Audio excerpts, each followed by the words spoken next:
What's up, family? Welcome back to the Mic Check Podcast. This is T Word, the People's Champ, checking in with a quick read today. We're going to talk about former Jackson State University head coach Deion Sanders moving on to the Colorado University Buffaloes, and the move and the stir that it's caused in social media as well as the HBCU community. So let's go ahead and get started with the details first, and then I want to give my personal opinion about the timing of the move. Was it a prime time for a change or not? We're going to talk about that in this video.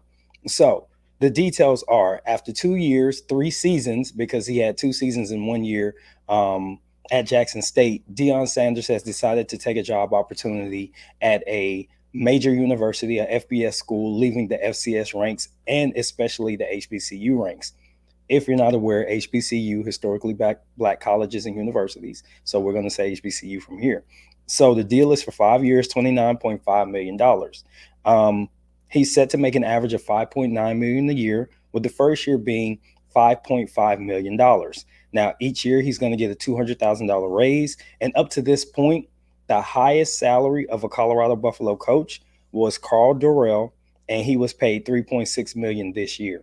So they're upping the ante by nearly $2 million. So they really want Coach Prime. And like something I said on Twitter recently, he can bring the talent, he can bring the coaching skills, and he can bring a winning mindset. But what he won't be able to bring with him from Jackson is the swagger. Let's keep it real. He's not going to be able to transfer that lifestyle for African American players and players in general to Jackson State. From Jackson State to Colorado, it's just going to be something totally different. Boulder is not the same as the South. So let's keep it real right there. So additional details include they'll owe Deion $15 million. He would owe $15 million if he leaves the school in his first year, $10 million in the second, $8 million in the third, and then in the last year, if he leaves at any point, there'll be a $5 million buyout for him to go ahead and go to a different school. Now, if they were to terminate him at any point in his contract without cause, he's going to get 75% of the remaining what's left on his contract. So you can do the math, whether it's at year 4 left, 3 left, 2 left, whatever.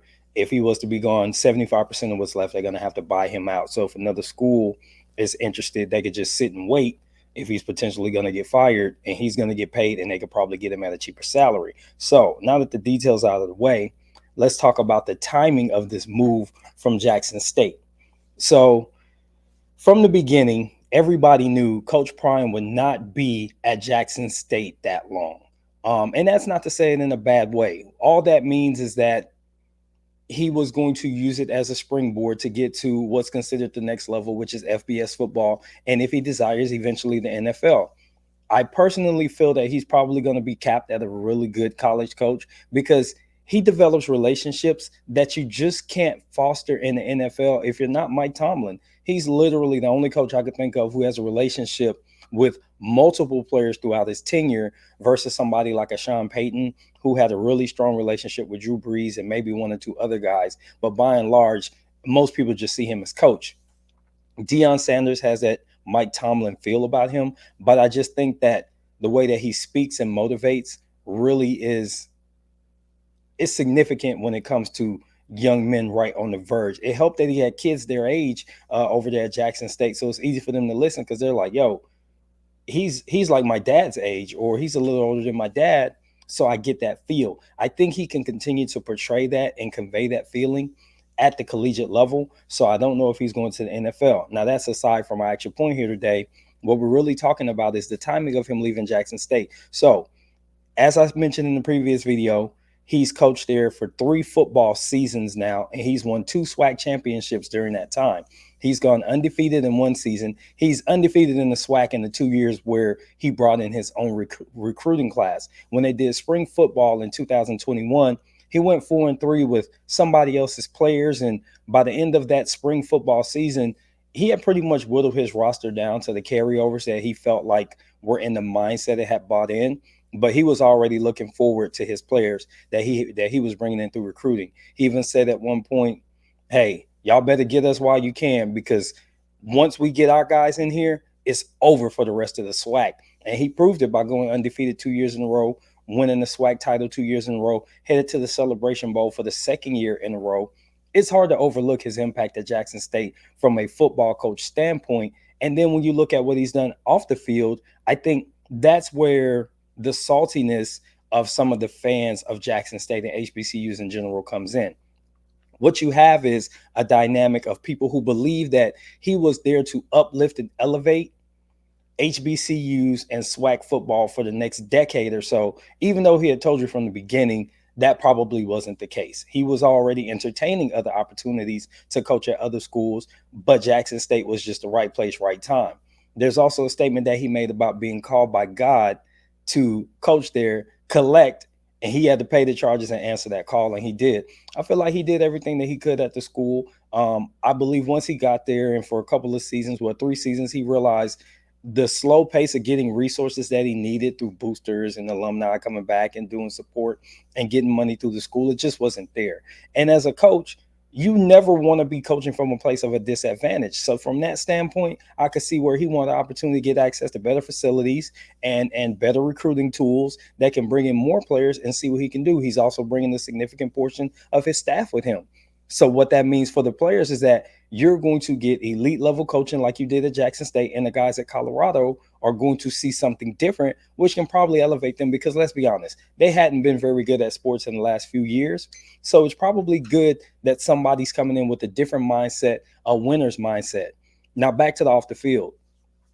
The things that Coach Prime has done for Jackson is is unmistakable. You know, when there's a water crisis, he was the one beating the table to get resources brought in, making himself available to the local community to help uplift and rally and draw attention to the issues that were really affecting them at different times of the year. So I think that the rawness comes from them feeling like, man, there may not be somebody to come in that's going to speak for us. We might get a good head coach, or we might have some coaches elevate that are good, but are they going to do what Coach Prime did? And that can hurt. When you think about like long-standing high school coaches that leave and either go coach a rival or go coach somewhere else in the state, the community feels hurt by that because they feel like that's their guy and they want to keep him forever. And I believe that that's a lot of rawness. I think it'll go away. Jackson State will survive and be fine. Sure, they may not get all of the players they were going to get because he's going to bring his guys with him. Some guys are going to leave from the program and transfer. One of them may not be his son, Shiloh Sanders, who's, I believe, just finished wrapping up his junior year. So he's got one more year of eligibility left, and he can transfer because his coach is leaving without having to sit because he's leaving FCS to go to FBS. So we do want to clarify that. But he's probably going to stay at the HBCU because from my vantage point, Shiloh loves HBCU. He's the J6 member, pretends to be a drum major, all that good stuff. So and he's going to get an opportunity to play for whatever coach comes in because he's got the pedigree to be a really great football player. And whenever he is able to suit up and he's healthy, he does really well on the field. So I just think that the program overall is going to see some changes, but for the most part, it's just going to be, can Jackson State University football maintain the mindset that was instilled by Coach Prime going on into the future? I do believe that they can if they keep enough of the players and they continue to recruit from a place of power and confidence and say, hey, we've improved our facilities. There's a great reason to come here. Don't go to Grambling. Don't go to Alabama. Don't go to Mississippi State or whatever. Come here because you're going to get a great education and we're going to play some great football along the way. We're defending two-time champs of the SWAC. You should come here where the winners play. And the vets always packed. Their attendance went up from 33,000 a year to 44,000 a year. That's a great improvement. However, they can maintain that by just putting butts in the seats with wins and great football and a great product on the field.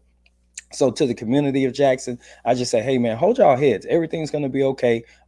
He's already petitioned for his assistant coach to come in and be the head coach. So you're going to be in good hands, and I think you're going to continue to win and probably dominate in the SWAC for a couple of years as long as recruiting can maintain and push your local kids throughout the state to come to that school and rally together and show that it wasn't just Prime. It was the meat of the community, the heart and soul of the community that made you winners the last couple of years along with Coach Prime. So on that note, this has been your boy T-Word and Mike Check. Don't forget to hate, like, comment, subscribe, whatever you want to do. Drop something down there. Cash App is below. Mailbag is below as well. Feel free to reach out. We're always interested in your feedback and questions. Be sure to comment. Until the next time, I'm out. Peace.